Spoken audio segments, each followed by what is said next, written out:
Good wishes to all of you. Social Science, India and the Contemporary World 2. Textbook in History for Class 10th. Section 3. Everyday Life, Culture and Politics. Print culture and the modern world. Take a look at figure 1. Bookmaking before the age of print from Aklik I Nasri 1595. This is a royal workshop in the 16th century, much before printing began in India. You can see the text being dictated, written and illustrated. The art of writing and illustrated by hands was important in the age before print. Think about what happened to these forms of art with the coming of printing machines. It is difficult for us to imagine a world without printed matter. We find evidence of print everywhere around us in books, journals, newspapers, prints of famous paintings, and also in everyday things like theater programs, official circulars, calendars, diaries, advertisements, cinema, posters at street corners. We read printed literature, see printed images, follow the news through newspaper, and track public debates that appear in print. We take for granted this world of print and often forget that there was a time before print. We may not realize that print itself has a history which has, in fact, shaped our contemporary world. What is this history? When did printed literature begin to circulate? How has it helped create the modern world? In this chapter, we will look at the development of print from its beginning in East Asia to its expansion in Europe and in India. We will understand the impact of the spread of technology and consider how social lives and cultures changed with the coming of print. 1. The first printed books. New words. Calligraphy, the art of beautiful and stylish writing. Take a look at figure 2a, a page from the Diamond Sutra. The earliest kind of print technology was developed in China, Japan, and Korea. This was a system of hand printing from AD 594 onwards. Books in China were printed by rubbing paper, also invented there against the inker surface of wood block, as both sides the thin porous sheet could not be printed. The traditional Chinese accordion book was folded and stitched at the side. Superbly skilled craftsmen could duplicate with remarkable accuracy the beauty of calligraphy. The imperial state in China was for a very long time the major producer of printed material. China possessed a huge bureaucratic system which recruited its personnel through civil service examinations. Take a look again, this page starting. The imperial state in China was for a very long time the major producer of printed material. China possessed a huge bureaucratic system which recruited its personnel through civil service examination. Textbooks for this examination were printed in vast numbers under the sponsorship of the imperial state. From the 16th century, the number of examination candidates went up and that increased the volume of print. By the 17th century, as urban culture bloomed in China, the uses of print diversified. Print was no longer used just by scholar officials. Merchants used print in their everyday life as they collected trade information. Reading increasingly became a leisure activity. The new readership preferred fictional narratives, poetry, autobiographies, anthologies of literally masterpieces, and romantic plays, which women began to read, and many women began publishing their poetry and plays. Wives of scholar officials published their works, and courtesans wrote about their lives. This is new reading culture was accompanied by a new technology. Western printing techniques and mechanical presses were imported in the late 19th century as Western powers established their outposts in China. Shanghai became the hub of the new print culture, catering to the Western style schools. From hand printing, there was now a gradual shift to mechanical printing. Print in Japan. Buddhist missionaries from China introduced hand printing technology into Japan around Anno Domini 768 to 770. The oldest Japanese book printed in Anno Domini 868 is the Buddhist Diamond Sutra, containing 6 sheets of text and woodcut illustration.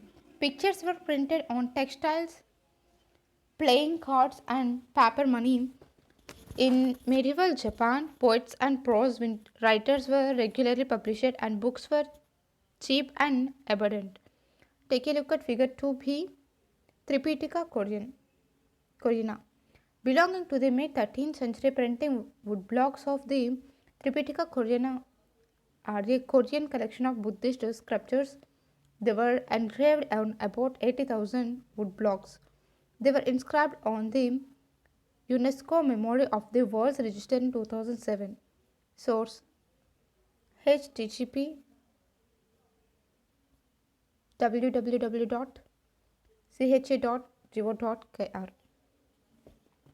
Printed of visual material led to interesting publishing practices in the late 18th century in the flourishing urban circles at Edo, later to be known as Tokyo. Illustrated collections of paintings depicted an elegant urban culture involving artists, courtesans, and tea house gathering. Libraries and bookstores were packed with hand printed material of various types, books on women musical instruments, calculations, tea ceremony, flower arrangements, proper etiquette, cooking, and famous places. Take a look at box 1. Kitawa Utamaro, born in Edo in 1753, was widely known for his contributions to an art form called ukiyo, pictures of the floating world, or depiction of ordinary human experiences, especially urban ones. These prints traveled to contemporary US and Europe and influenced artists like Monet, and Van Gogh. Publishers like Sutia Jubaro identified subjects and commissioned artists who drew the theme in outline. Then a skilled woodblock carver pasted the drawings on a woodblock and carved a print block to reproduce the painter's lines. In the process, the original drawing would be destroyed and only prints would survive. Take a look at figure 3 and ukiyo print by Kadgawa Utamro. Take a look at figure 4a. A morning scene ukiyo print by Shunman Kubo, late 18th century. A man looks out of the window at the snowfall while women prepare tea and perform other domestic duties. 2. Print comes to Europe. New words. Vellum, a parchment made from the skin of animals. Take a look at figure 4b. Jigji. A jigji of Korea is among the world's oldest existing book printed with movable metal type. It contains the essential features of Jain Buddhism. About 150 monks of India, China, and Korea are mentioned in the book. It was printed in late 14th century, while the first volume of the book is unavailable. The second one is available in the National Library of France. This work marked an important technical change in the print culture. That is why it was inscribed on the UNESCO Memory of the World Register in 2001. Activity. Imagine that you are Macro, Marco Polo. Write a letter from China to describe the world of print which you have seen there. For centuries, silken species from China flowed into Europe through the Silk Road. In the 11th century, Chinese paper reached Europe via the same route. Paper made possible the production of manuscripts carefully written by scribes. Then in 1925, Marco Polo, a great explorer, returned to Italy after many years of exploration in China. As you read above, China already had the technology of woodblock printing. Marco Polo brought this knowledge back with him. Now Italians began producing books with woodblocks, and soon the technology spread to other parts of Europe. Luxury editions were still handwritten on every expensive vellum, meant for aristocratic circles and rich monastic libraries which scoffed at print books as cheap vulgarities. Merchants and students in the university towns brought the cheaper printed copies. As the demand for books increased, booksellers all over Europe began exporting books to many different countries. Book fairs were held at different places. Production of handwritten manuscripts was also organized in new ways to meet the expanded demand. Scribes or skilled handwriters were no longer solely employed by wealthy or influential patrons but increasing by booksellers as well. More than 50 scribes often worked for one bookseller, but the production of handwritten manuscripts could not satisfy the ever increasing demand for books. Copying was an expensive, laborious, and time consuming business. Manuscripts were fragile, awkward to handle, and could not be carried around to read easily. Their circulation, therefore, remained limited. With the growing demand for books, woodblock printed gradually became more and more popular. By the early 15th century, woodblock were being widely used in Europe to print textiles, playing cards, and religious pictures with simple brief texts. There was a great need for even quicker and cheaper reproduction of text. This could only be with the invention of a new print technology. The breakthrough occurred at Strasbourg, Germany, where John Gutenberg developed the first known printing press in the 1430s. Gutenberg and the printing press. Gutenberg was the son of a merchant and grew up on a large agriculture estate. From his childhood, he had seen wine and olive press. Subsequently, he learned that art of polishing stone, became a master goldsmith, and also acquired the expertise to create lead molds used for making trinkets. Drawing on this knowledge, Gutenberg adapted existing technology to design his innovation. The olive press provided the model for the printing press, and molds were used for casting the metal types for the letters of the alphabetic. By 1448, Gutenberg perfected the system. The first book he printed was the Bible. About 180 copies were printed, and it took 3 years to produce them. By the stands of the time, this was fast production. Take a look at figure 5, a portrait of Johann Gutenberg, 1584. The new technology did not entirely displace the existing art of producing books by hand. In fact, printed books at first closely resembled by the written manuscripts in appearance and layout. The metal letters imitated the ornamental handwritten styles. Borders were illuminated by hand with foliage and other patterns, and illustrations were painted in the books printed. For the rich space for decoration was kept blank on the printed page. Each purchaser could choose the design and decide on the painting school that would do the illustrations. In the 100 years between 1450 and 1550, printing presses were set up in most countries of Europe. Printers from Germany traveled to other countries seeking work and helping start new presses. As the number of printing presses grew, book production boomed. The second half of the 15th century saw 20 million copies of printed books flooding the markets in Europe. The number went up in the 16th century to about 200 million copies. This shift from hand printing to mechanical printing led to the print revolution. New words. Platen. In letterpress printing, platen is a board which is pressed onto the back of the paper to get the impression from the type. At one time, it used to be a wooden board. Later, it was made of steel. Take a look at figure 6, Gutenberg printing press. Notice the long handle attached to the screw. This handle was used to turn the screw and press down the platen over the printing block that was placed on top of a sheet of paper. Gutenberg developed metal types for each of the 26 characters of the Roman alphabet and devised a way of moving them around so as to compose different words of the text. This came to be known as the movable typing print machine. and it remained the basic print technology over the next 300 years. Books could now be produced much faster than was possible when each print block was prepared by carving a piece of wood by hand. The Gutenberg press could print 250 sheets on one side per hour. Take a look at figure 7, pages of Gutenberg Bible, the first printed book in Europe.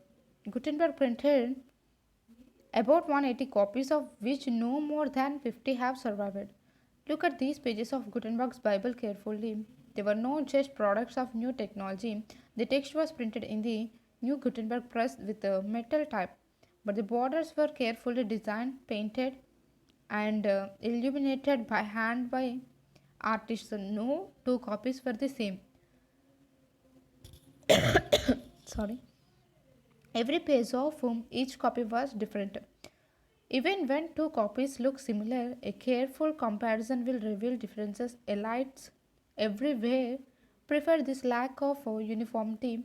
What they possessed then could be claimed as unique, for no one else owned a copy that was exactly the same. In the text, you will notice the use of color within the letters in various places. This had two functions. It added color to the page and highlighted all the holy words to emphasize their significance. But the color on every page of the text was added by hand. Gutenberg printed the text in black, leaving spaces where the color could be filled in later. Take a look at figure 8, a printer's workshop, 16th century. This picture depicts what a printer's shop looked like in the 16th century. All the activities are going on under one roof. In the foreground on the right, compositors are at work, while on the left, galleys are being prepared and ink is being applied on the metal types. In the background, the printers are turning the screws of the press, and near them, proofreaders are at work. Right in front is the final product, the double page printed sheets stacked in neat piles waiting to be bound. New words. Compositor, the person who composed the text for printing. Galley, metal frame in which types are laid and the text composed. Colony agripensive about John and Kenwin sub call Colony agripensive Ephod Io Ahanam Kinch M sub monarchy Weferi No MD C.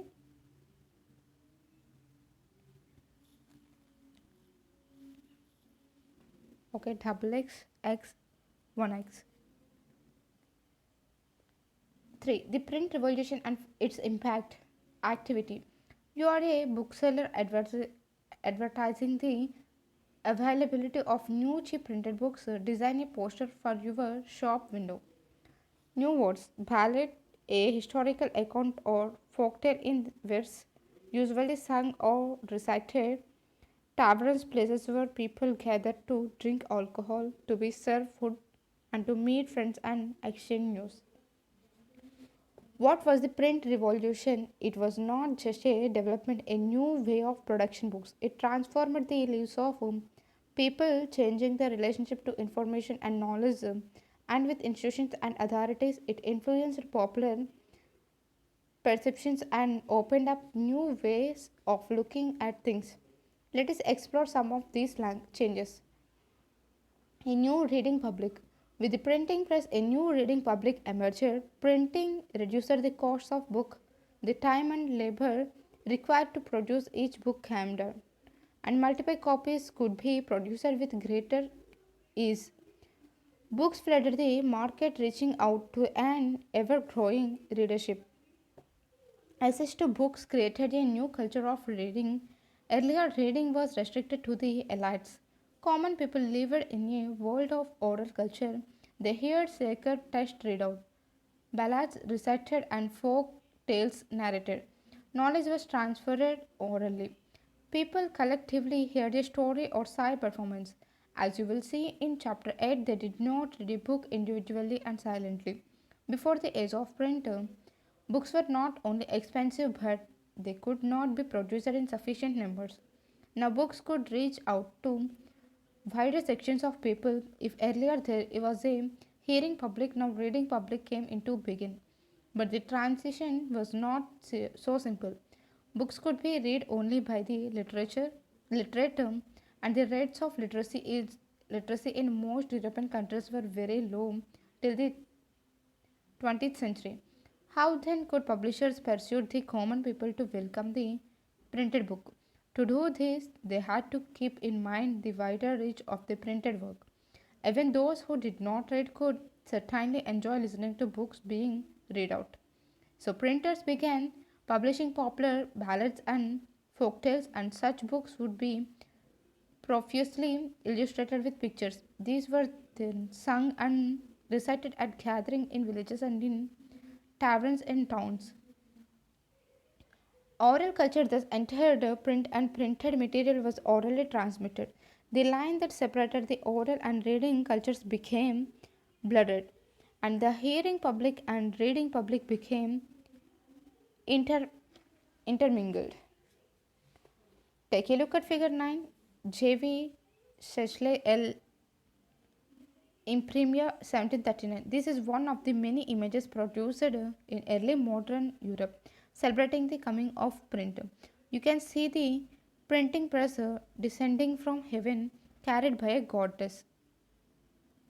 On two sides of the goddess blessing the mission are Minerva, the goddess of wisdom, and Mercury, the messenger god, also symbolizing reason. The women in the foreground are holding plaques with the portraits of six pioneer princes of different countries. In the middle ground on the left figure encircled is the portrait of Gutenberg. New words. Protestant Reformation, a 16th century movement to reform the Catholic Church dominated by Rome. Martin Luther was one of the main Protestant reformers. Several traditions of anti Catholic Christianity developed out of the movement. Religious debates and the fear of print. Print created the possibility of wide circulation of ideas and introduced a new world of debate and discussion.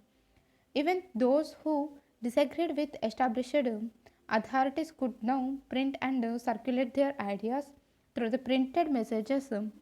They could persuade people to think differently and move them to action. This had significance in different spheres of life.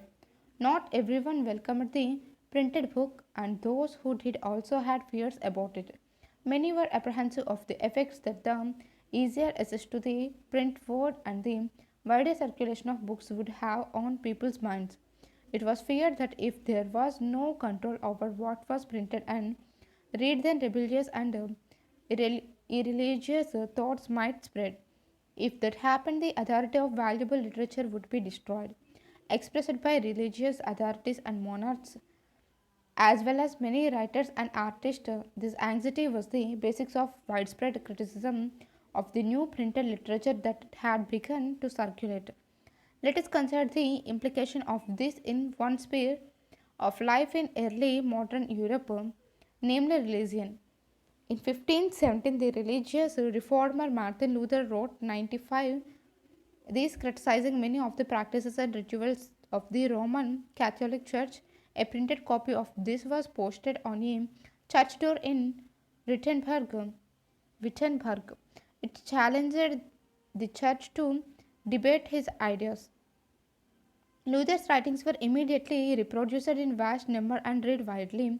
This led to a division within the church and to the beginning of the Protestant Reformation. Luther's translation of the New Testament sold 5,000 copies within a few weeks, and a second edition appeared within 3 months. Deeply grateful to print, Luther said printing is the ultimate gift of God and the greatest one.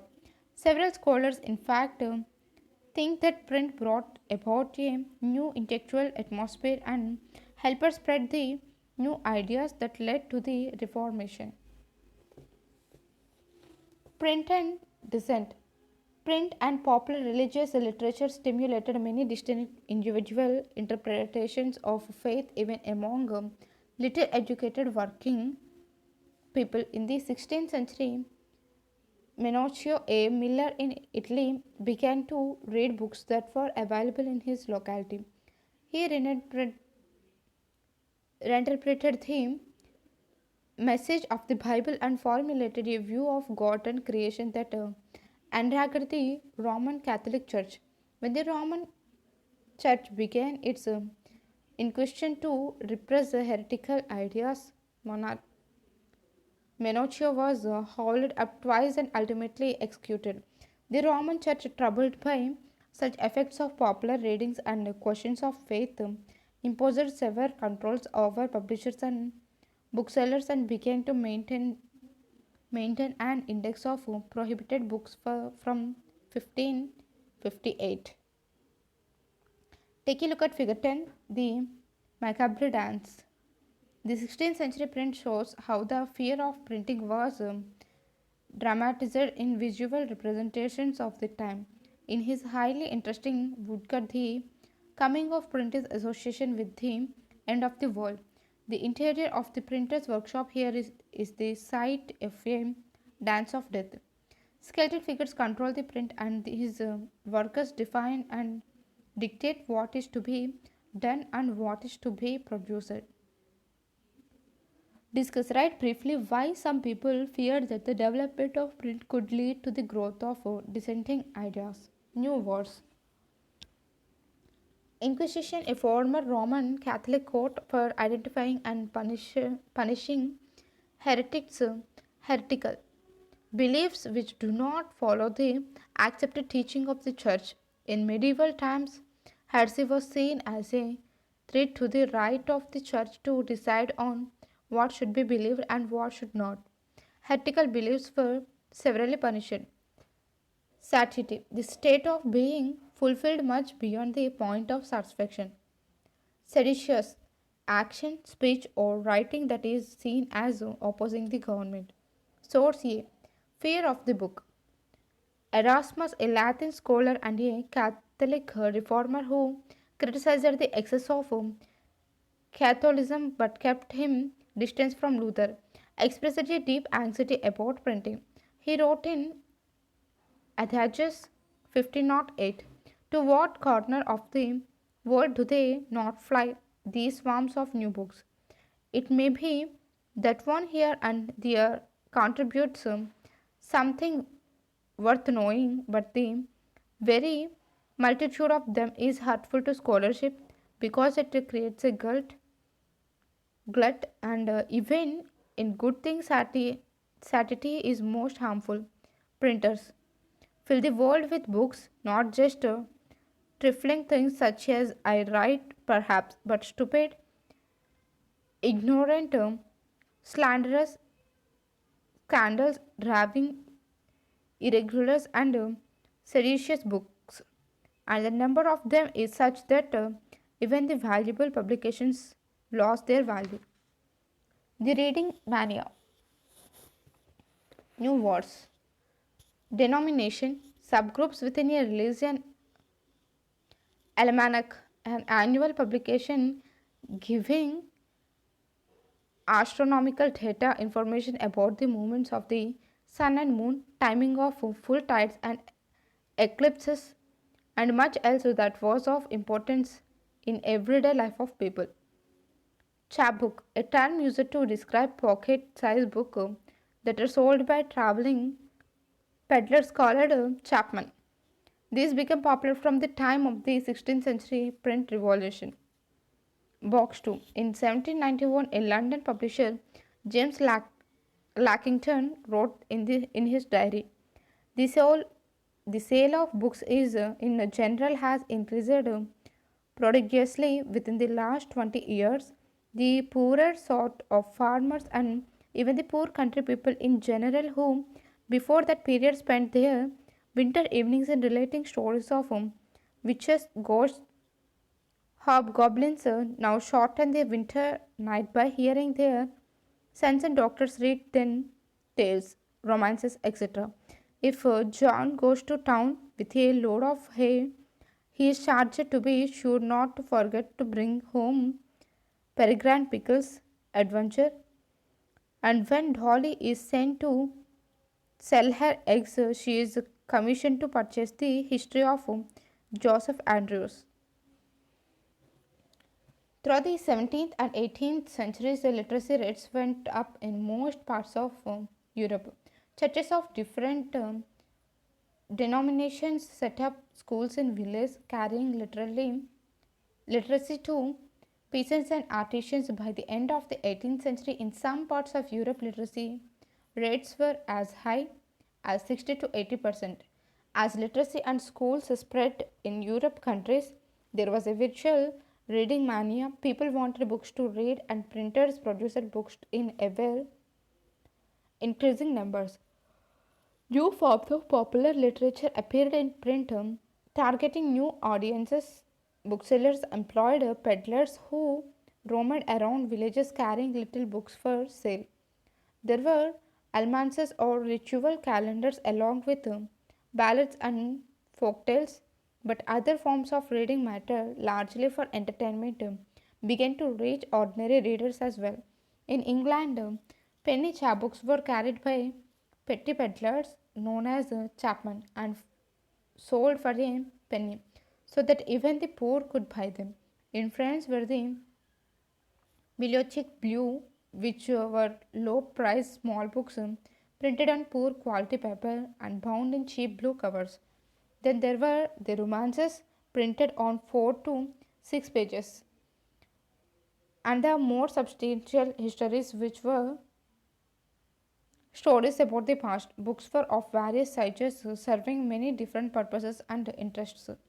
The periodical press developed from the early 18th century.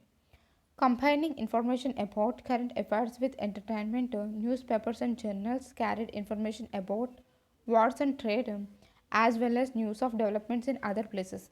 Similarly, the ideas of scientists and philosophers now became more accessible to the common people.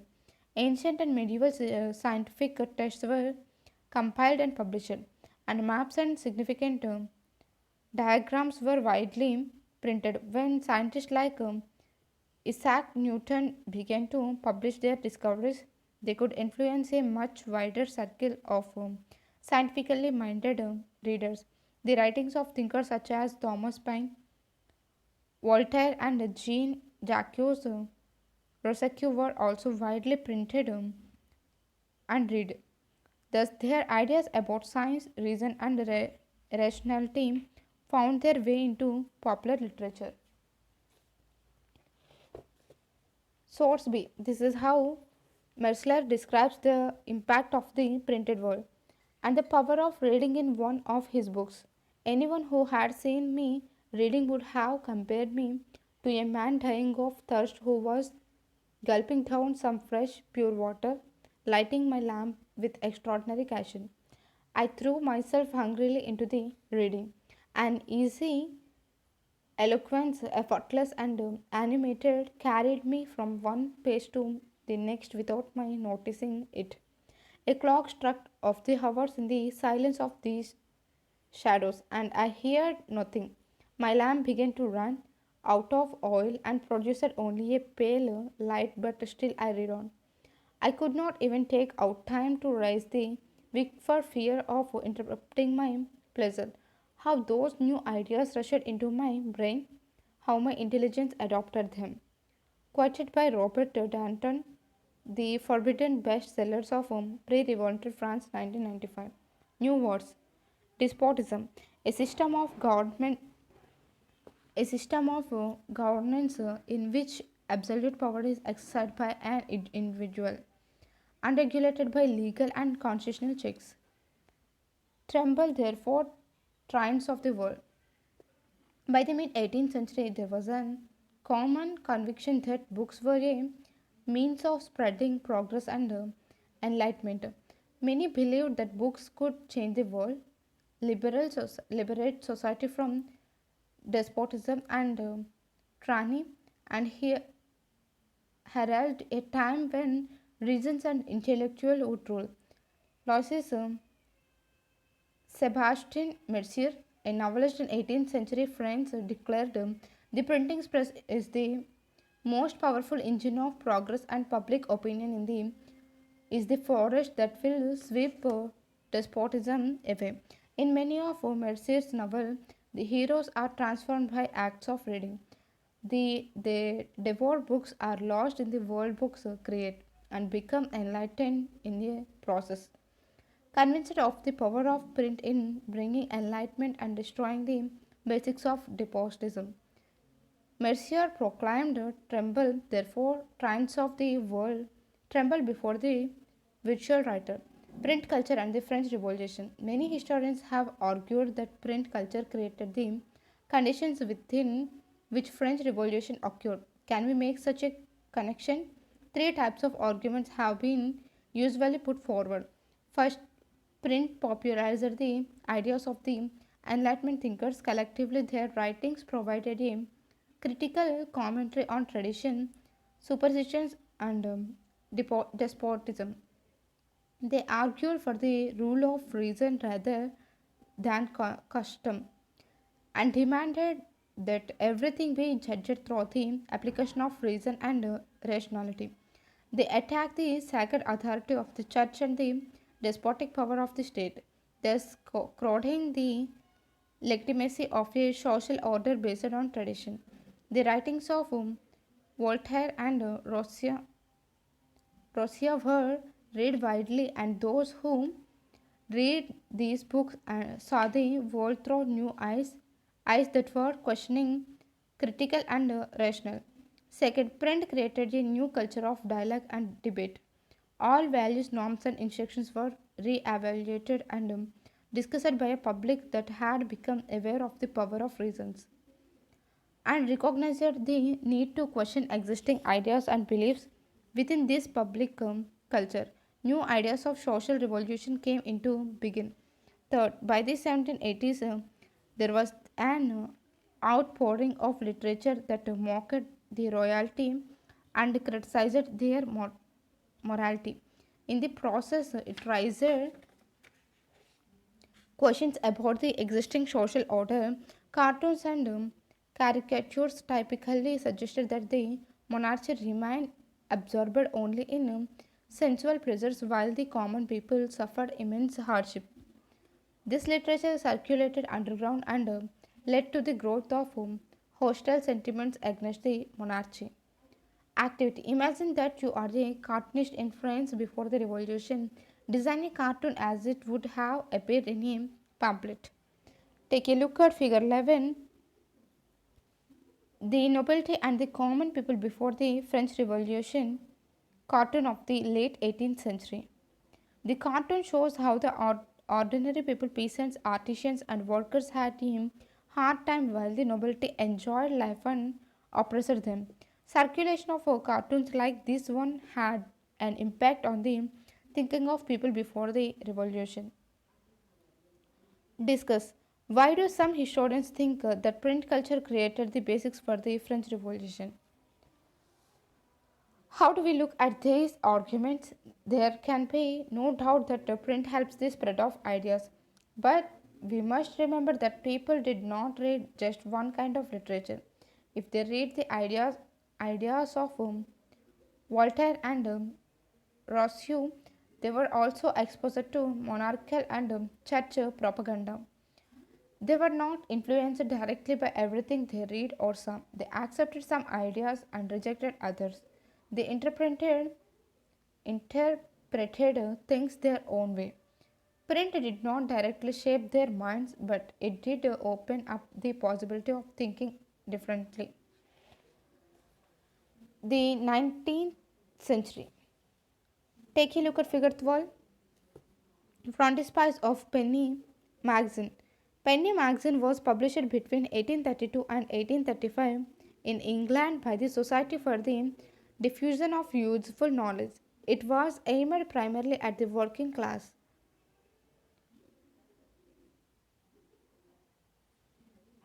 Box 3. Thomas Wood, a Yorkshire mission narrated how he would rent old newspapers and read them by firelight in the evenings as he could not afford candles. Autobiographies of poor people narrated their struggles to read against grim obstacles.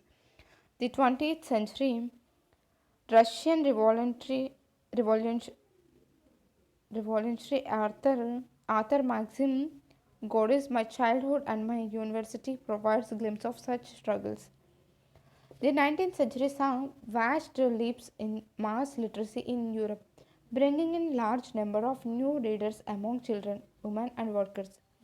Children, women and workers. As primary education became compulsory from the late 19th century, children became an important category of readers. Production of school textbooks became critical for the publishing industry. A children's press devoted to literature for children alone was set up in France in 1857.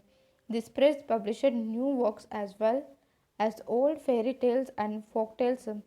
The Grimm brothers in Germany spent years complying traditional folk tales gathered from peasants. What they collected was edited before the stories were published in a collection in 1812. Anything that was considered unsuitable for children or would appear vulgar to the elites was not included in the published version. Rural folktales thus acquired a new form. In this way, print recorded older tales but also changed them. Women became important as readers as well as writers. Penny magazines, take a look at figure 12, were especially meant for women, as were manuals teaching proper behavior and housekeeping. When novels began to be written in the 19th century, women were seen as important readers. Some of the best known novelists were women. Jane Austen, the Bronte sisters, George Eliot. Their writings became important in defining a new type of woman, a person with will, strength of personality, determination, and the power to think. Lending libraries had been in existence from the 17th century onwards. In the 19th century, lending libraries in England became instruments for educating while collar workers, artisans, and lower middle class people, sometimes self educated working class people, wrote from themselves. After the working day was gradually shortened from the mid 19th century, workers had some time for self improvement and self expression.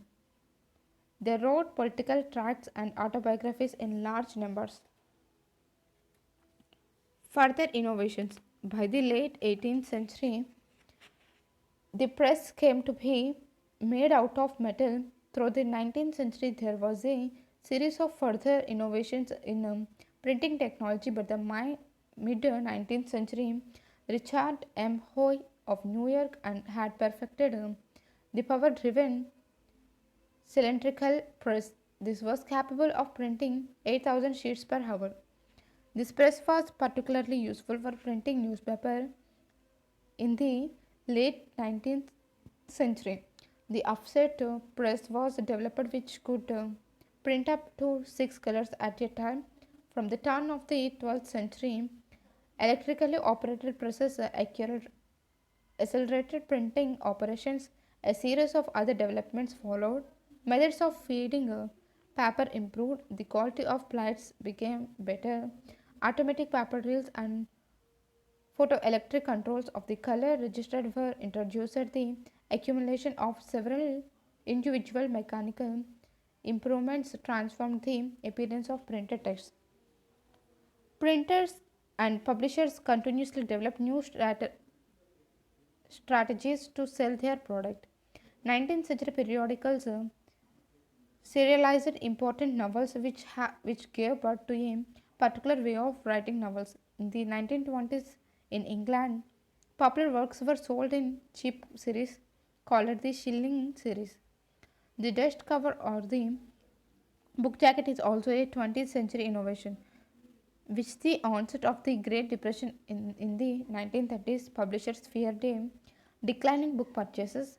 To sustain buying, they brought out cheap paperback editions. Activity. Look at figure 13. What impact do such advertisements have on the public mind?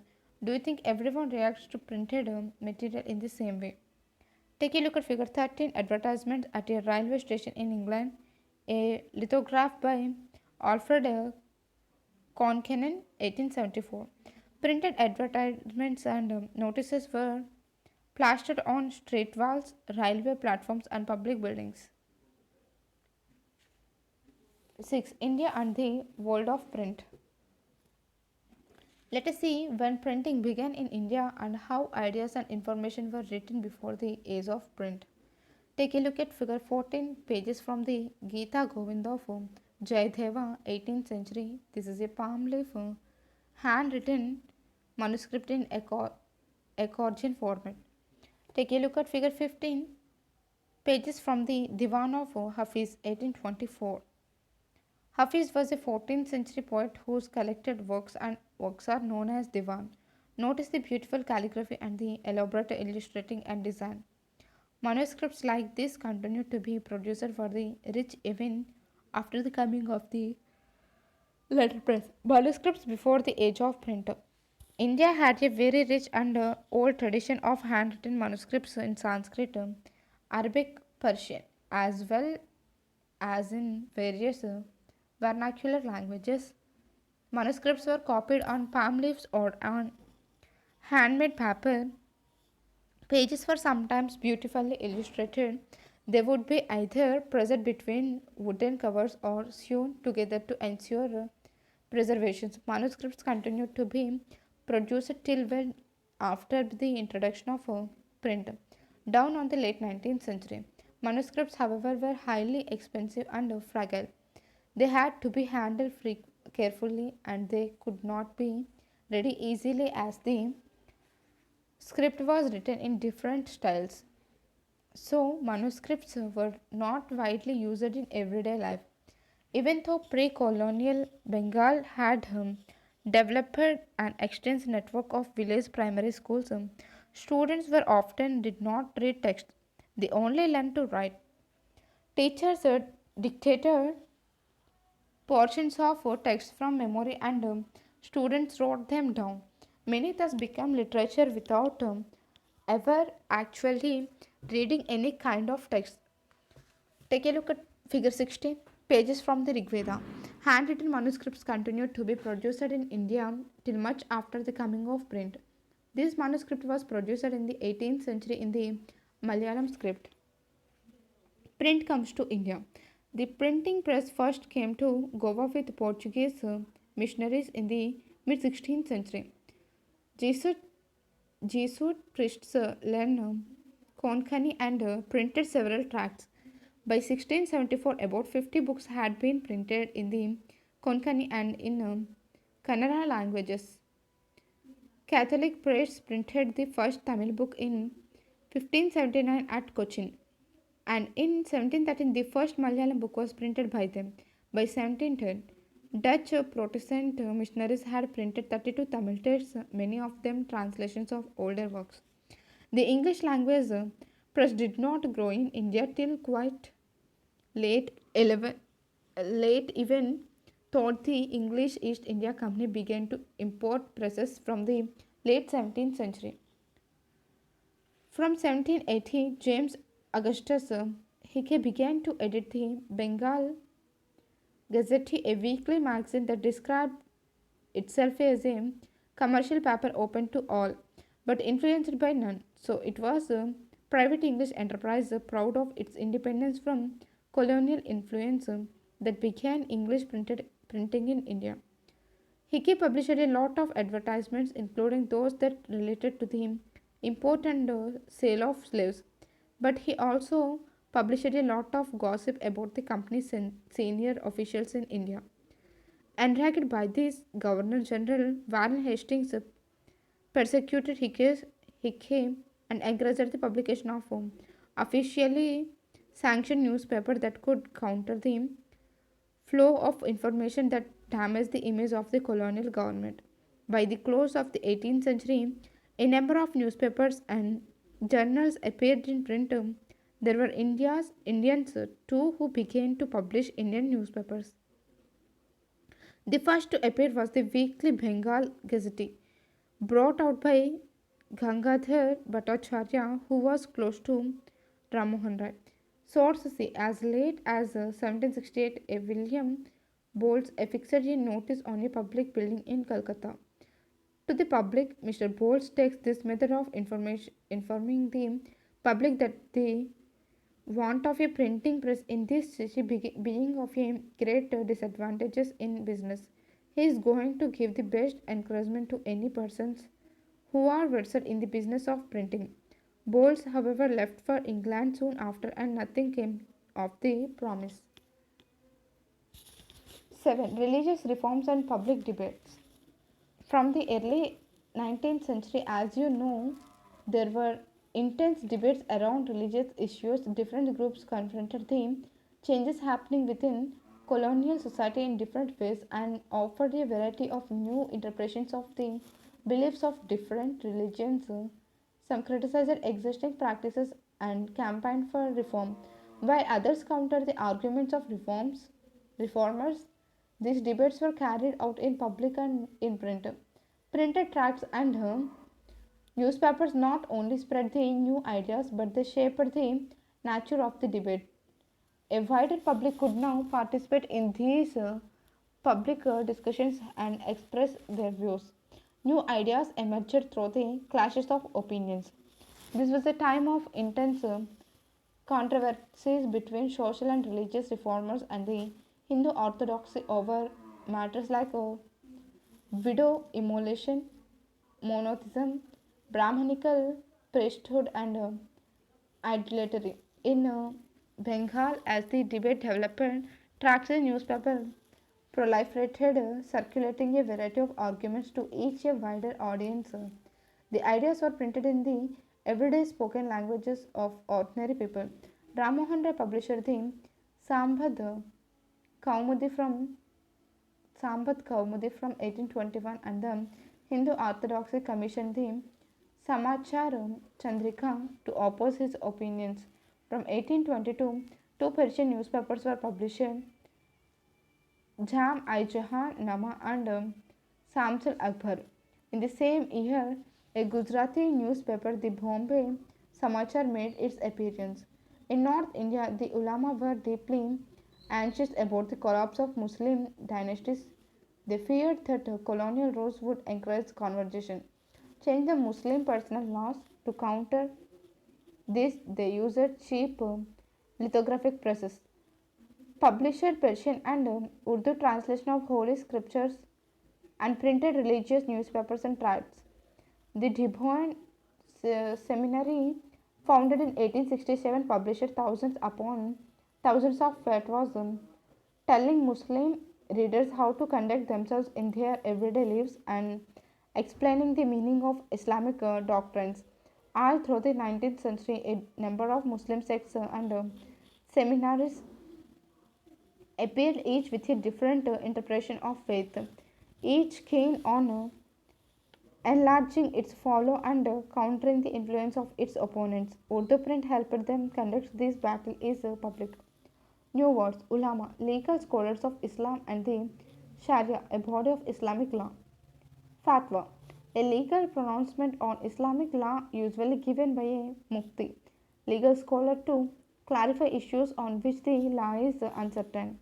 Among Hindus, to print encouraged the reading of religious texts, especially in the vernacular languages. The first printed edition of the Ramacharitra Manas of Tulsidas in 16th century text came out from Calcutta in 1810. By the mid 19th century, cheap lithographic editions flooded North Indian markets. From the 1880s. The Naval Kishore Press at Lucknow and the Sri Venkateshwara Press in Bombay published numerous religious texts in vernaculars. In their printed and portable form, these could be read easily by the faithful at any place and time. They could also be read out to large groups of illiterate men and women. Religious texts therefore reached a very wide circle of people, encouraging discussions, debates, and controversies within and among different religions. Print did not only stimulate the publication of conflicting opinion amongst communities, but it also connected communities and people in different parts of India. Newspapers conveyed news from one place to another, creating pan Indian identities. Source D. Why newspapers? Krishna Krishnaji Trimbakam Rana, the inhabitant of Pune, intends to publish a newspaper in the Marathi language with a view of affording useful information on every topic of local interest. It will be open for free discussion on subjects of general utility, scientific investigation, and the speculations connected with the antiquities, statistics, curiosities, history, and geography of the country of the Deccan, especially. The patronage and support of all interested in the diffusion of knowledge and welfare of the people is earnestly solicited. Bombay Telegraph and Courier, 6 January 1849. The task of the native newspapers and political associations is identical to the role of the opposition in the House of Commons in Parliament in England. That is, of critically examining government policy to suggest improvements by removing those parts that will not be to the benefit of the people and also by ensuring speedy implementation. These associations ought to carefully study the particular issues, gather diverse relevant information on the nation as well as on what are the possible and desirable improvements, and this will surely earn it considerable influence. Native Opinion, 3rd April 1870. 8. New forms of publication. Take a look at figure 17. Raja Ritudvaja rescuing Princess Madalsa from the captivity of Demonas, printed by Ravi Varma. Raja Ravi Varma produced innumerable mythological paintings that were printed at the Ravi Varma Press. Printing created an appetite for new kinds of writing as more and more people could now read. They wanted to see their own lives, experiences, emotions, and relationships reflected in what they read. The novel, a literary film which had developed in Europe, ideally catered to this need. It soon acquired distinctively Indian forms and styles. For readers, it opened up new worlds of experience and gave a vivid sense of the diversity of human lives. Other new literary forms also entered the world of reading, lyrics, short stories, essays about social and political matters. In different ways, the reinforced the new emphasis on human lives and intimate feelings about the political and social rules that shaped such things. By the end of the 19th century, a new visual culture was taking shape. With the setting up of an increasing number of printing press, visual images could be easily reproduced in multiple copies. Painters like Raja Ravivarma produced images for mass circulation. Poor wood engravers who made wood blocks set up shop near the letter presses and were employed by print shops. Cheap prints and calendars easily available in the bazaar could be bought even by the poor to decorate the walls of their homes or places of work. These prints began shaping popular ideas about modernity and tradition, religion and politics, and society and culture. By the 1870s, caricatures and cartoons were being published in journals and newspapers. Commenting on social and political issues, some caricatures ridiculed the educated Indians' fascination with Western tastes and clothes, while others expressed the fear of social change. There were imperial caricatures lampooning, lampooning nationalists as well as nationalist cartoons criticizing imperial rule. Take a look at figure 18, the covered page of Indian Charivari. The Indian Charivari was one of the many journals of caricature and satire published in the late 19th century. Notice that the imperial British figure is positioned right at the center. He is the authoritative and imperial, telling the native what is to be done. The natives sit on either side of him, servile and submissive. The Indians are being shown a copy of Punch, the British Journal of Cartoons and Satire. You can almost hear the British master say, "This is the model, produce Indian versions of it." Source in 1926, Begum Rokia Sakhawat Hossain, a noted educationist and literary figure, strongly condemned men for withholding education from women in the name of religious as she addressed the Bengal Women's Education Conference. The opponents of female education say that women will become unruly. 5. They call themselves Muslims and yet go against the basic tenet of Islam, which gives women an equal right to education. If men are not led after once educated, why should women? Women and print lives and feelings of women began to be writing in particularly vivid and intense ways. Women's reading therefore increased enormously in middle class homes. Liberals' husbands and fathers began educating their womenfolk at home and sent them to schools when women's schools were set up in the cities and towns after the mid 19th century. Many journals began carrying writings by women and explained why women should be educated. They also carried a syllabus and attached suitable reading matter which could be used for home based schooling. But not all families were liberal. Conservative Hindus believed that a literate girl would be widowed, and Muslims feared that educated women would be corrupted by reading Urdu romances. Sometimes rebel women defied such a prohibition.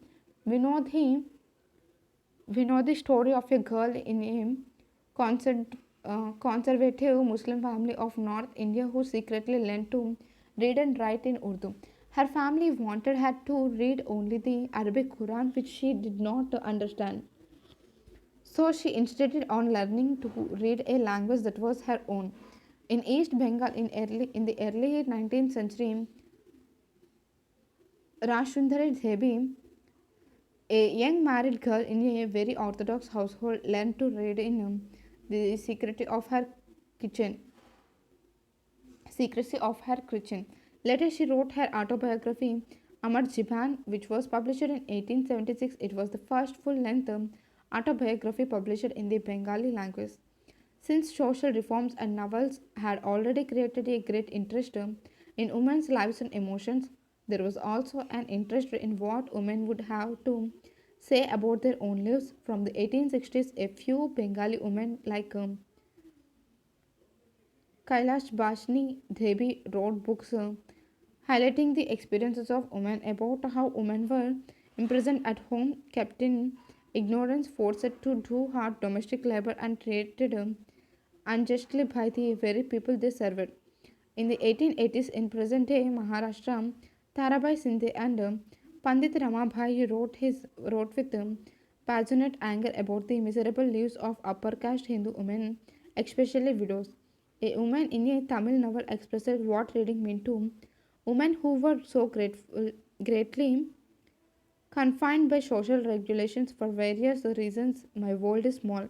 More than half my life's happiness has come from books. While Urdu, Tamil, Bengali, and Marathi print culture had developed early, Hindi printing began seriously only from the 1870s. Soon a large segment of it was devoted to the education of women. In the early 20th century, jour- journals written for and sometimes edited by women became extremely popular. They discussed issues like women's education, widowhood, widow remarriage, and the national movement. Some of them offered household and fashion lessons to women in broad entertainment through short stories and serialized novels. Take a look at figure 19, Gorkhali, the end of the world.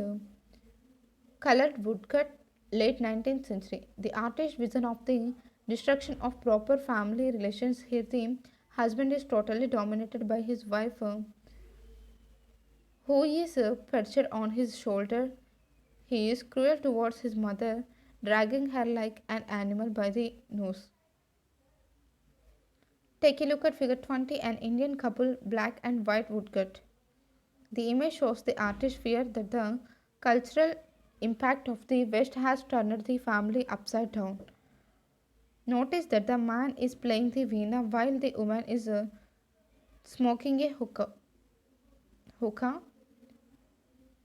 The move towards women's education in the late 19th century created anxiety about the breakdown of traditional family roles. In Punjab, too, a similar folk literature was widely printed from the early 12th century. Ramchandra published the fast-selling Istri, Istri Dharma, which are to teach women how to be obedient wives. The Khalsa Tract Society published cheap booklets with a similar message. Many of these were in the form of dialogues about the qualities of a good woman. In Bengal, an entire area in central Calcutta, the Bathala was devoted to the printing of popular books. Here you could buy cheap editions of religious tracts and scriptures, as well as literature that was considered obscene and scandalous. By the late 19th century, a lot of these books were being profusely illustrated with woodcuts and colored lithographs. Peddlers took the Bathala publications to homes, enabling women to read them in their leisure time.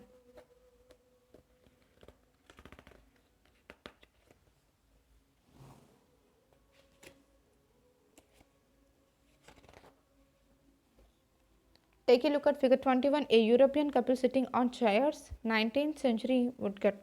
The picture suggests the traditional family roles. The Sahib holds a liquor bottle in his hand while the Mem Sahib plays the violin. Activity. Look at figure 19, 20 and 21 carefully. What comment are the artists making on the social changes taking place in society? What changes in society were taking place to provoke this reaction? Do you agree with the artist view? Take a look at 22. Lakshminath Bhejbara, 1868 to 1938. He was a doyen of modern Assamese literature.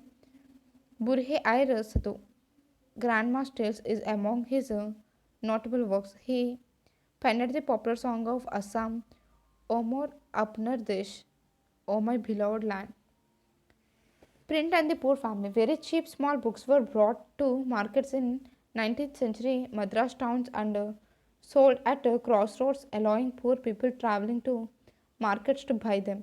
Public libraries were set up from the early 20th century, expanding the access to books. These libraries were located mostly in cities and towns and at times in prosperous villages for rich local patrons. Setting up a library was a way of acquiring prestige.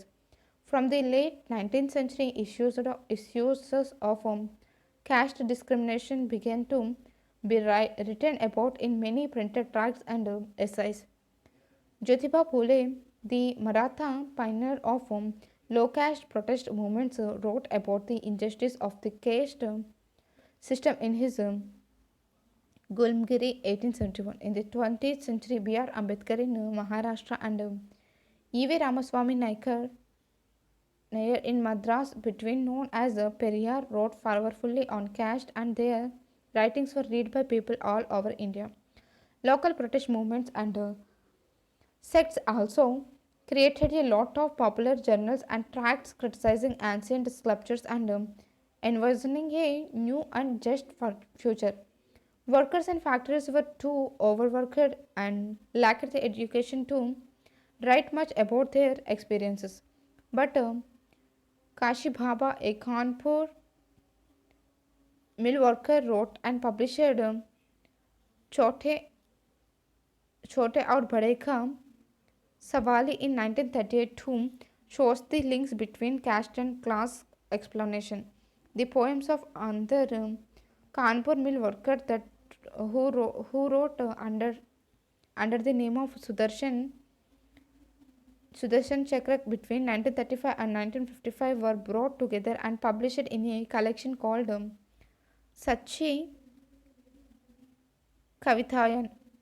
By the 1930s, Bangalore cotton mill workers set up libraries to educate themselves following the example of Bombay workers. These were sponsored by social reformers who tried to restrict excessive drinking among them, to bring literacy, and sometimes to propagate the message of nationalism. Print and censorship. Before 1798, the colonial estate under the East India Company was not too concerned with censorship.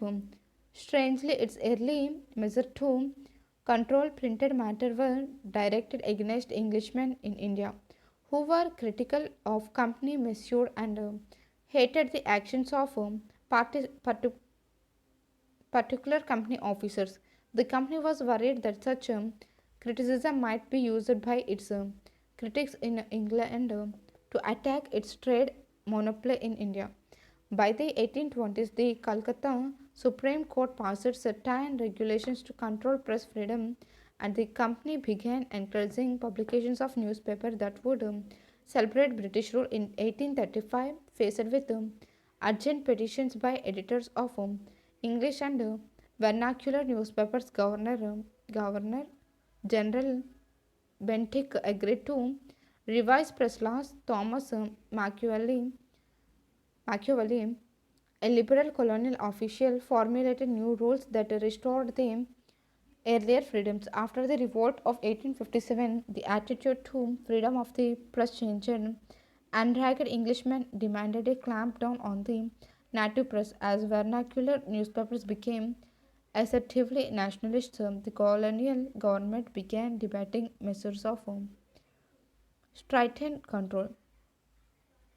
String, sorry, stringent control. In 1878, the Vernacular Press Act was passed, modeled on the Irish press laws. It provided the government with extensive rights to censor reports and editorials in the vernacular press. From now on, the government kept a regular track of the vernacular newspaper published in different provinces. When a report was judged as seditious, the newspaper was warned, and if the warning was ignored, the press was liable to be seized and the printing machinery confiscated. Despite repressive measures, nationalist newspapers grew in number in all parts of India. They reported on colonial misrule and encouraged nationalist activities. Attempts to throttle nationalist criticism provoked militant protest. This in turn led to a renewed cycle of persecution and protests. When Punjab voluntaries were deported in 1907, Bal Gangadhar Tilak wrote with great sympathy about them in his Kesari. This led to his imprisonment in 1908, provoking in turn widespread protests all over India. Box 4. Sometimes the government found it hard to find candidates for editorship of loyalist papers. When Sanders, editor of the Statesman that had been founded in 1877, was approached, they asked rudely how much he would be paid for suffering the loss of freedom. The Front of India refused a government subsidy, fearing that this would force it to be obedient to government commands. Box 5. The power of the printed word is most often seen in the way governments seek to regulate and suppress the print. The colonial government kept a continuous track of all books and newspapers published in India and passed numerous laws to control the press. During the First World War, under the Defense of India rules, 22 newspapers had to furnish securities. Of these, 18 shut down rather than comply with government orders.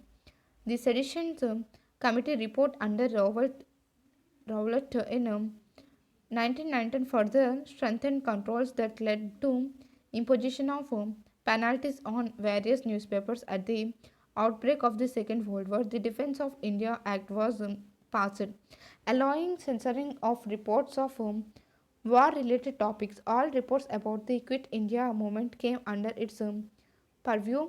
In August 1942, about 90 newspapers were suppressed. Source F. Gandhi said in 1922, liberty of speech, liberty of the press, freedom of association. The government of India is now seeking to crush the three powerful vehicles of expressing and cultivating public opinion. The fight for Swaraj for Caliphate means a fight for the truth and freedom before all else. Write in brief. Question number 1. Give reasons for the following. A. Woodblock print only came to Europe after 1295. B. Martin Luther was in favor of print and spoke out in praise of it. C. The Roman Catholic Church began keeping an index of prohibited books from the mid 16th century.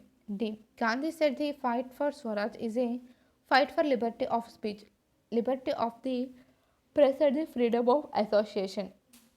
Question number 2. Write short notes to show what you know about A. The Gutenberg Press.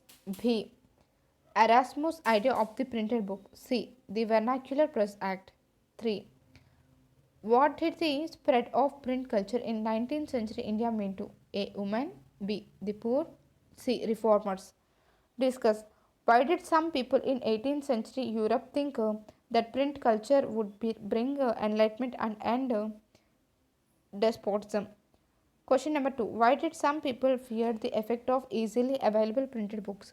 Choose one example from Europe and one from India. Question number 3. What were the effects of the spread of print culture for poor people in 19th century India? Question number 4. Explain how print culture assigned the growth of nationalism in India. Project. Find out more about the changes in print technology in the last 100 years. Write about the changes, explaining why they have taken place, what their consequences have been. Thank you. India and the Contemporary World 2 book was finished.